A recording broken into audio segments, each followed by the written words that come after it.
Welcome to another episode of Inspired Artist Podcast with me, Porter Singer. I am so happy that you chose to tune in today. I will be tackling what is a topic that causes me a little bit of anxiety because I have no idea how people will respond to my views on this topic. But you know what? I think that this time right now calls for us to share views that are from our heart.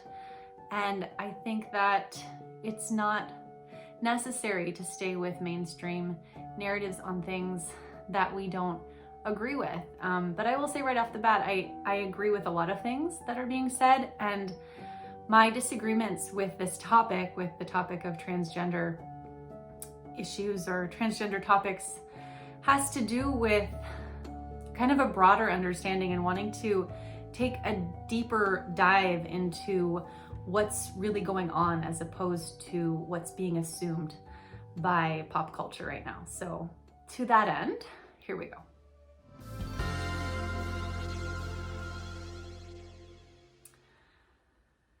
So I want to explain a little bit where I'm coming from in terms of kind of worldview and just background information, the things that I take into consideration when I form an opinion on this topic, on is it okay for us to change people's pronouns? Is it okay for us to accept somebody who is biologically male as somebody who is female? Is it okay for me to say she when it's not somebody who was born a woman? Is it okay to say he when it's not somebody who was born a man? These sorts of things. I think that this is a very polarizing topic, and I think that the way that it is being talked about, specifically the way that it is being talked about, is incredibly polarizing. And I think that we have a lot more in common on this topic than we think we do. I think that if you are a loving person, then your goal in this conversation is to create more happy humans and to make sure that those who are different in our society are not being the victims of hate crimes and violence. I think that everybody deserves a right to feel safe and to feel included. I don't think that everybody has a right to not have their feelings hurt. That's something that's gonna happen to everybody, and that is something that we all have to contend with, whether we are transsexual or cisgender. But what I wanna talk about is kind of how I think about this topic. And so I take it way back. I take it to, what we were as human animals, right? Before clothing, before culture, before any sort of ideas of gender existed, because gender is sort of a subset or a subtopic. It's piled on top of sex, of biological sex, right? It's not, gender is not something that is assigned. When people say they're having gender reveal parties, I say good luck because gender is not detectable by a ultrasound. So I find it should be a sex reveal party. But then maybe that sounds a little lewd. So anyway, genital reveal party, I guess, but anatomy reveal party. Anyway, I digress. So the way that I start to think about this topic is I start to think about us as human animals and how we were, we've always had roles. I think that that's been, clearly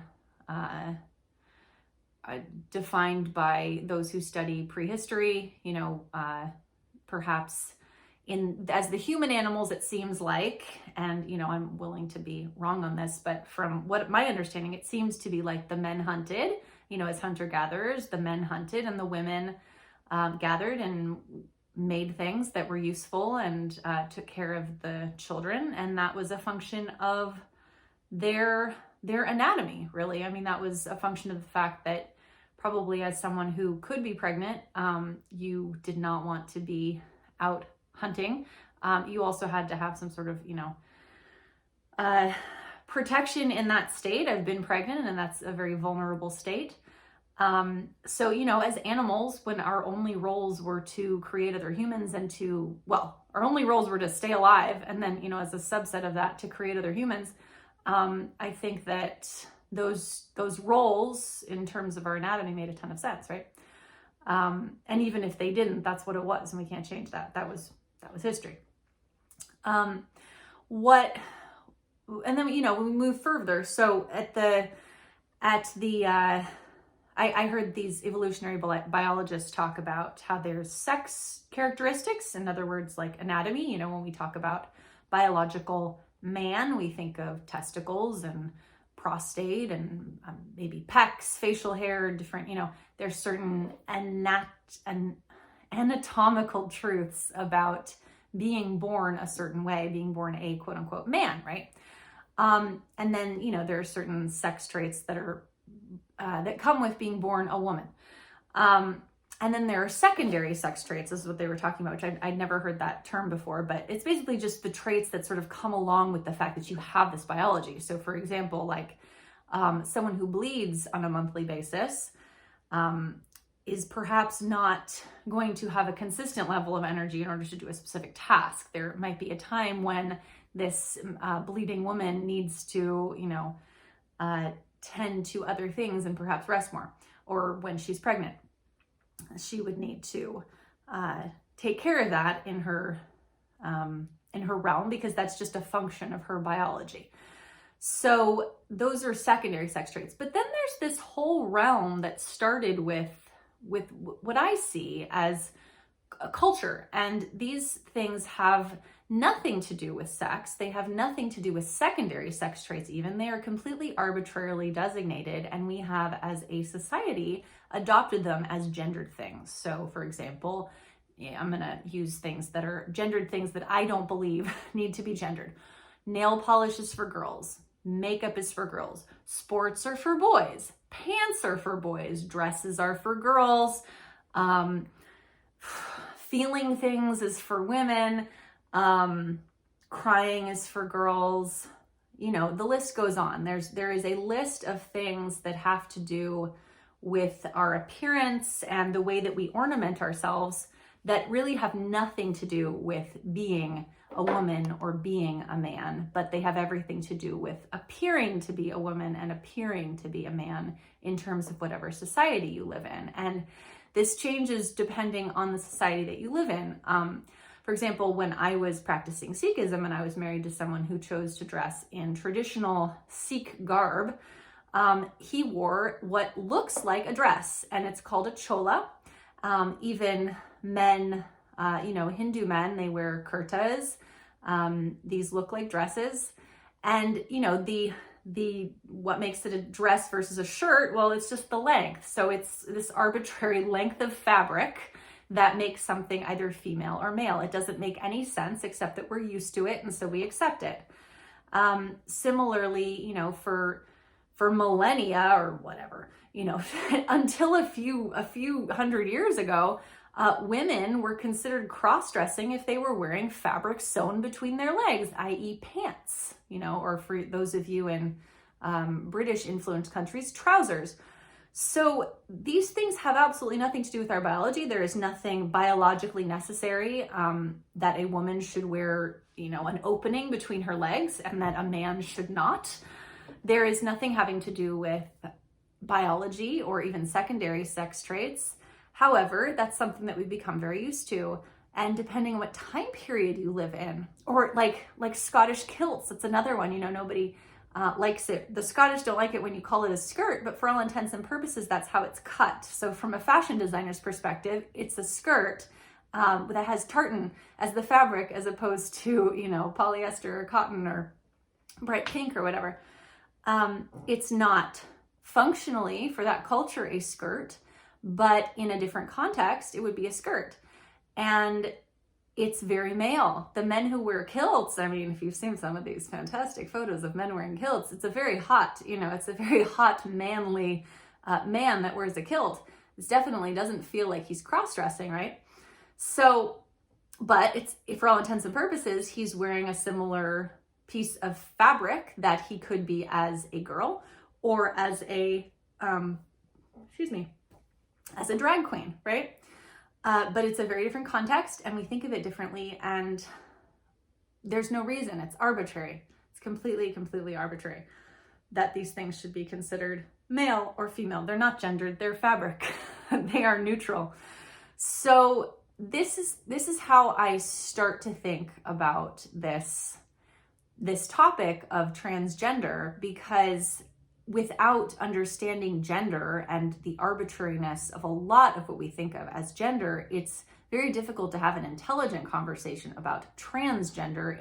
In other words, going, from one gender to the other. Now, in reality, with most of these things that I've said, and a lot that I haven't mentioned or thought of in this moment, going between those gendered things would not change your identity in the least, because they would be completely arbitrary and they would not change your anatomy. My sons both grew up having very long hair.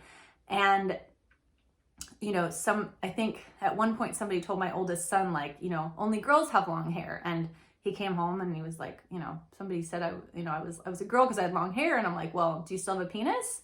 And, do you think you're a girl? And he was like, no. And yes, I do still have a penis. I'm a boy. That was his, it was sort of obvious, right? Like, just because you grow your hair does not change your sexual identity. It does not change your gender. However, there are more girls in our society with longer hair, and reaching back into history, definitely much, much more women had long hair, but men also had long hair in a lot of time periods. And it's just that we are not used to men with long hair in our culture now, and so we deem that to be quote unquote female. But it has nothing to do with male or female, because both men and women can grow hair, can grow long hair. The function of cutting it has to do with a societal norm, and that has nothing to do with your sex, your biology. So this is what I think of when I think of this conversation that we're having. And I talk about this because I'm really troubled by the way that we are coming to such quick action on these topics and having people actually teach this, because it's such a new conversation. It's such a new conversation. Not that we haven't been talking about transgender for a long time. I mean, people have been cross-dressing for a long time, and there's, in for example, in Thailand, that there's a whole, third gender, as I understand it, which are the lady boys. But we have not, as an American culture, so I'll speak for my culture, had this conversation going on for a very long time, and suddenly we think we know something about it. And I think we need to pause and evaluate what's going on, because there's probably a lot of different things going on depending on the person. And so, there's the whole, well, men who transition to female should not be in Olympic sports. There's that whole thing. There's the who gets to use what bathroom. There's the, should teenagers be given the right to take experimental medicines in order to stop puberty that, and these medicines haven't been tested. There's a whole lot of, for long periods of time, there's a whole lot of conversations in this realm that need a little bit more longevity study. And this is one thing that I think, I grew up in Europe. This is one thing that Europeans seem to understand much better. It's just sort of in their DNA. It's like they just sort of understand that there is a longer timeline, and there is a kind of a wait and see.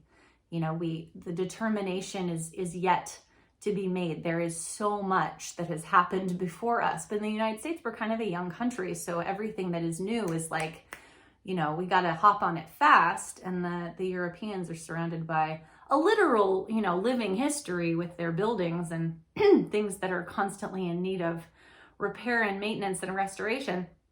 They understand that they live in a time that is a little tiny nugget of what has been lived.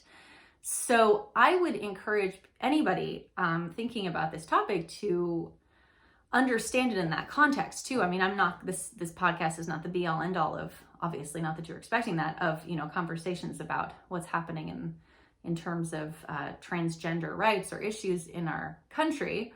But also there's going to be new information that is revealed, and that's the way that it should be. It should be a continuous collection of information and how things actually play out, what happens. So in principle, I would say, and I have two friends who have transitioned from male to female, one friend who transitioned and female to male, and the other who transitioned from male to female. And the first one, I've only known as a man. And the second one I've known as both a man and a woman, or perhaps non-binary. I'm not sure what they are choosing to identify as. So I just want to say I love these two individuals. I think they're fantastic. I think that they're going through some shit, but everybody is. I don't think that they are unique in having human struggles. And I don't consider them to be mentally ill. So with that out of the way, I also want to say that I understand the perspective of those who are more conservative. I really do. I actually, during the pandemic, was kind of the first time that I investigated a lot of more Republican, conservative, right-leaning information, because I felt a little bit abandoned by the liberal progressive party that I felt very much a part of for all my life. I leaned, much more socialist, having grown up in France. So it was pretty disappointing to see what actually happened from my perspective in terms of control asserted on people. I was very disappointed by that, and the complete silencing of opinions that I believed should be heard. But similarly, on this topic of, transgender issues, I feel that a lot of voices are being silenced on this, and that we are being told that there is one right way to think about this, because the lives of these people who are transitioning or have transitioned or are at risk if we don't talk about it in this very particular specific way, which is that whatever they say they want to identify as should go, and that we should allow children who identify as a different gender than their biology should be allowed to take drugs that are the consequences of which are kind of an unknown, and that we should, anyway, I'm not thinking of, I can't think of all the other things, but there is a lot to be discussed, and I wish that we could have this discussion with people of different parties, because I think that there is actually a lot in common. And also, I don't identify with a political party. I also should probably say that, because I don't identify with politicians. So I don't consider myself any registered anything. However, I do identify with opinions and with thoughts, and I really feel that this conversation has become very confused when we can't have a conversation about how the way that the issue is being handled is affecting everyone. So one of the things that really changed my mind on this topic, because I was definitely on the pure liberal bandwagon, and I would say that I'm mostly on the liberal bandwagon at this point. But I was on the total liberal bandwagon when this first started coming to my attention, and kind of dismissed anything that wasn't. But I listened to this podcast, actually, that was this woman who had been banned from Twitter because she dared to question the pronoun situation, or, she said a man is not a woman, or something like that. Similarly to the way that J.K. Rowling, who I still need to read her tweet, because I also dismissed that. But a lot of, people have come out and said that, and they've been kind of blacklisted. And I feel badly about that, because I think that there is something to be gleaned from all of the perspectives that are well thought out, that aren't coming from just pure hatred. And I don't believe that she was either the podcast woman or J.K. Rowling. But again, I haven't read her thing, so I can't speak for it. But this woman was basically saying, there's some issues. She was from Canada. There's some issues when we talk about just sending men who have transitioned to female to a women's prison. There's been rapes and unintended pregnancies and things. And, you know, there is definitely a case to be made for the erasing of what is a woman. You know, women have fought for a long time to have equal rights to men. It's not, you know, it was not that long ago that women were not able to hold a bank account. I have this funny story. When we moved to France, my mom was actually told by the bank teller that she was so lucky to be opening a bank account because this was in the 80s.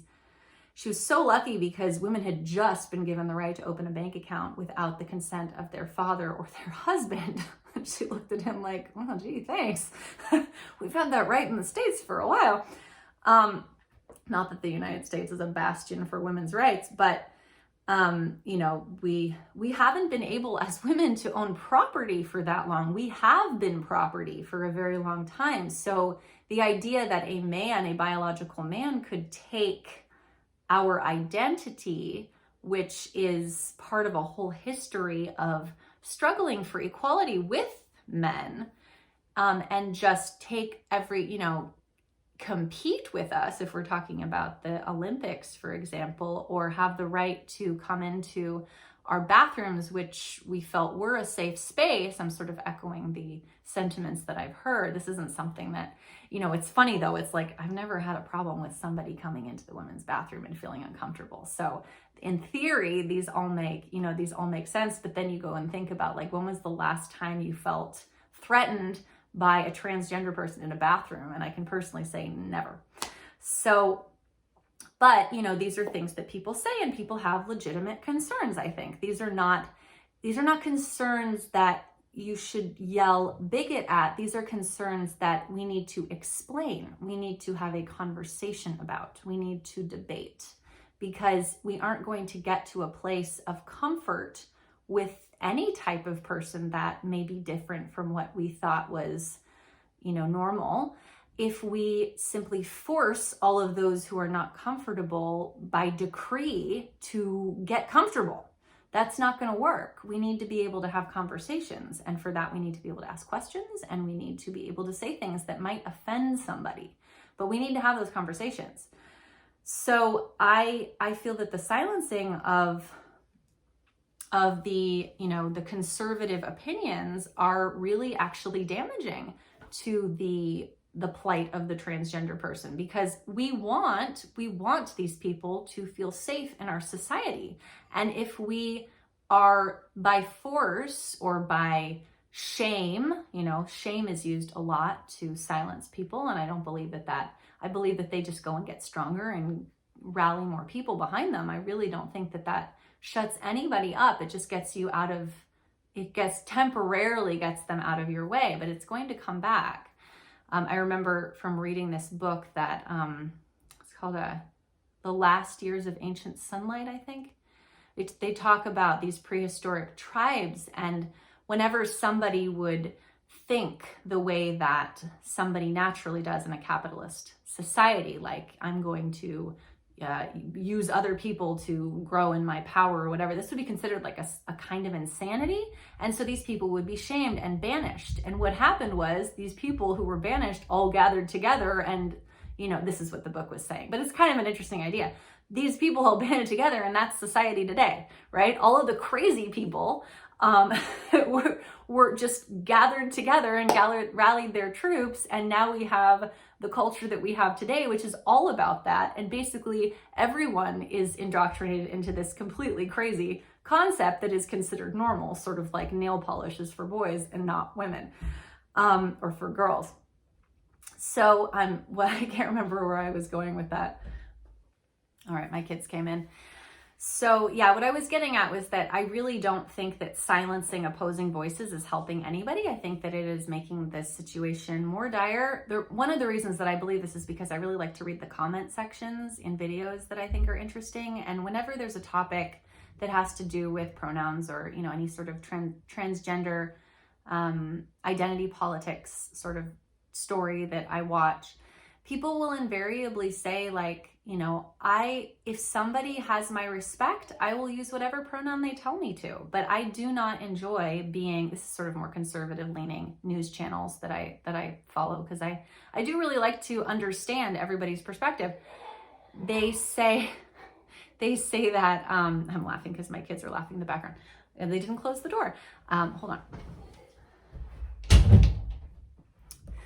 But yeah, so anytime I think that we silence opposing voices, we are not making our case stronger. We are scared that we can't defend our case, right? We are, if it is important to change our language and change our vocabulary, then we should be willing to make a case for it and not use force to enforce it over people. I think knowing your value and knowing your truth goes a long, long way towards establishing respect for yourself. If anybody, a transgender person, man, woman, biological or otherwise, whatever, I'm trailing off. But if any human being knows their value and knows that they have a right to respect, they command respect.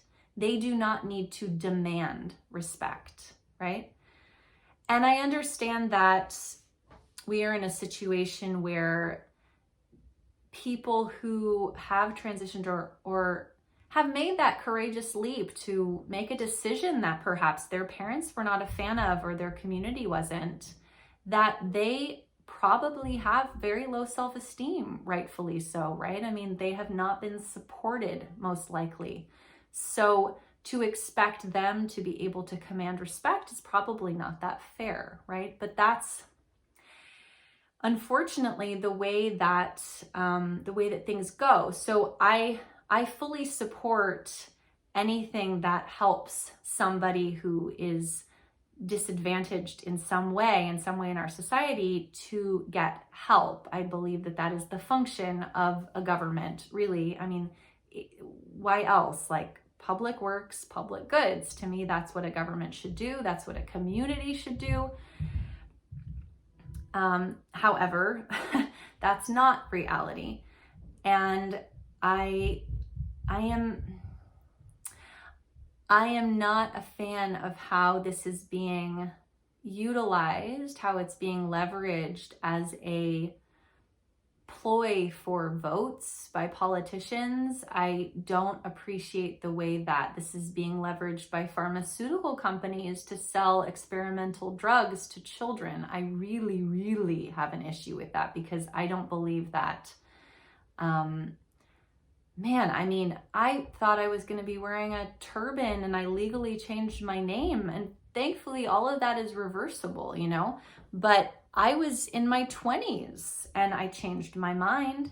And I think that people don't realize that they could change their mind. And there are stories of people changing their minds, deciding that they wanted to be women and then decided that wasn't really for them. And people go through difficult spells, and people have mental illnesses, and people are minors. That's what I was talking about more than anything. But, if this is being presented as, you're having angst, you're depressed, perhaps have you thought about the fact that you might not identify with your gender? That's really problematic, because we don't have, again, this discussion is young, and the people who are not qualified to talk about it are people who are being given the right, it seems like your teachers or your counselors. How much can your counselor really know, unless they're part of the LGBTQ community? I'm willing to believe that they have some experience with this, but if this is just sort of like an add-on to their services, I would not trust that. I would not entrust my child to these sorts of things. I remember when my brother was in preschool, his teacher talked to all the kids about, being gay. And I don't think there's anything wrong with being gay. I don't think there's anything wrong with being a lesbian or being transgender or being yourself. There's absolutely nothing wrong with that.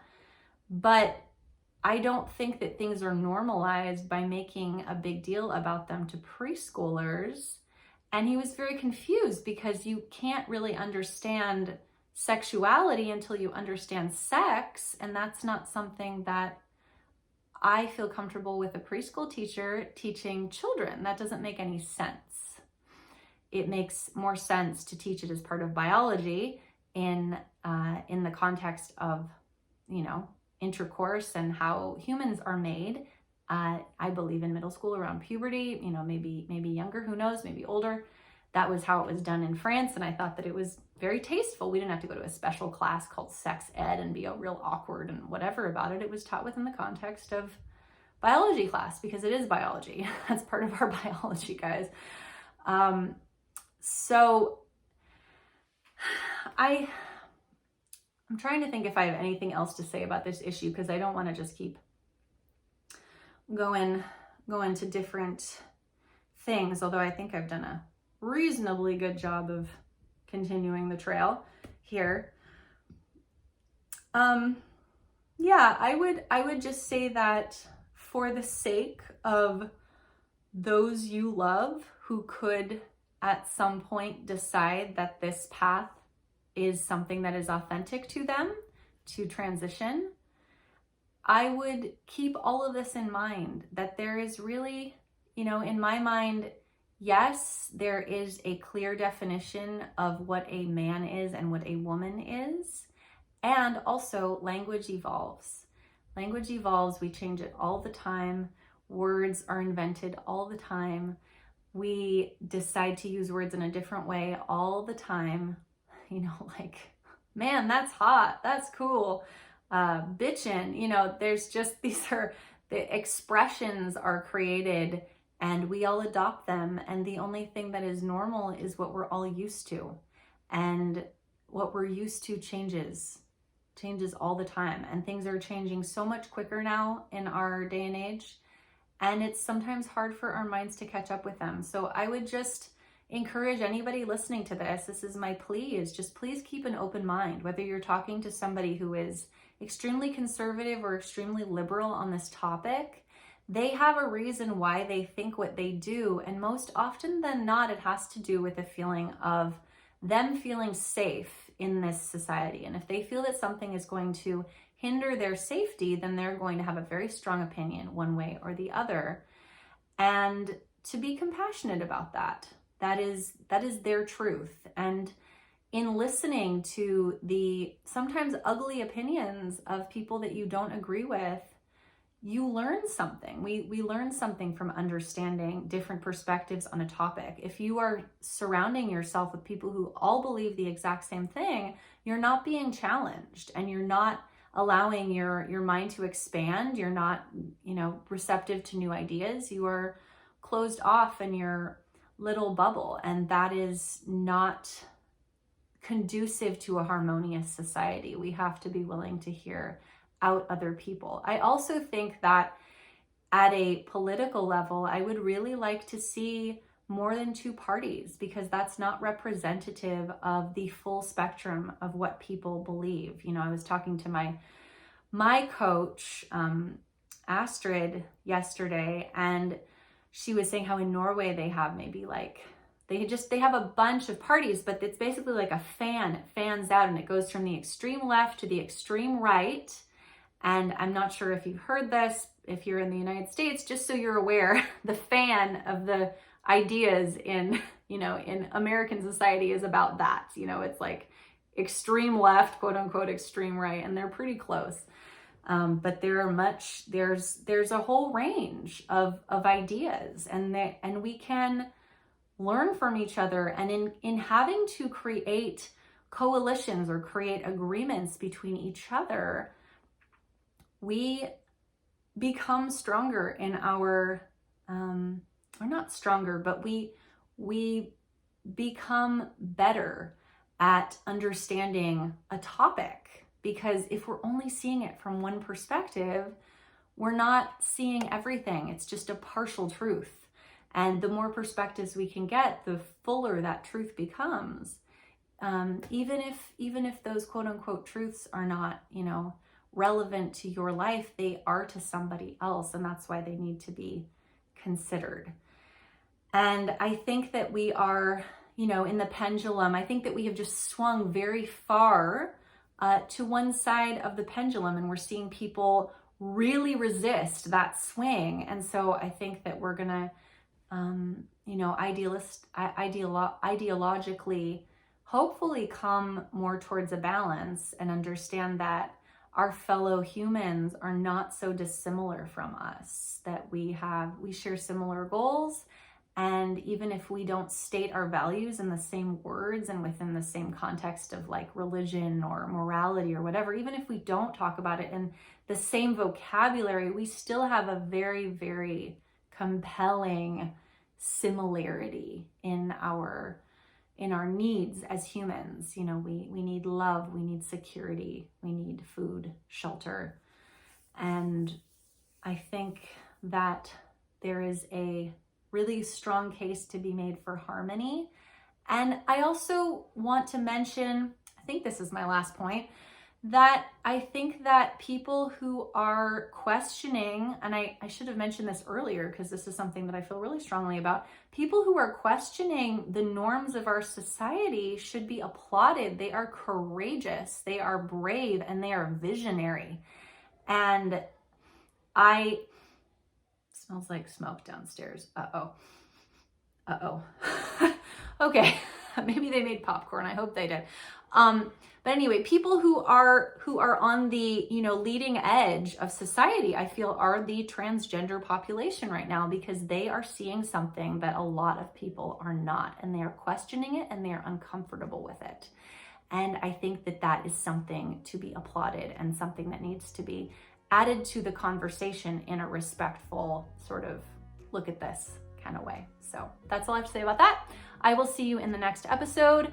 I just also want to let you know that I am coaching again, and I'm really excited to be taking on new clients. So if you would like some support in your emotional journey, if you're feeling like you need somebody to talk to who can help you see the wisdom in your emotions, especially if you're a highly sensitive person or you think of yourself as very sensitive, that's my specialty. So you can go to portersinger.com/coaching and check that out. And I will see you in the next episode. All right, bye. Thank you for tuning into the podcast. Please remember to like, rate, subscribe, whatever your service offers you as a way to engage and let others know that you're enjoying it so it gets shared with more people. For all news updates on what I am doing, you can go to my website, portersinger.com, sign up for my mailing list, and get a free track as a thank you. All right, I will see you in the next episode. Bye.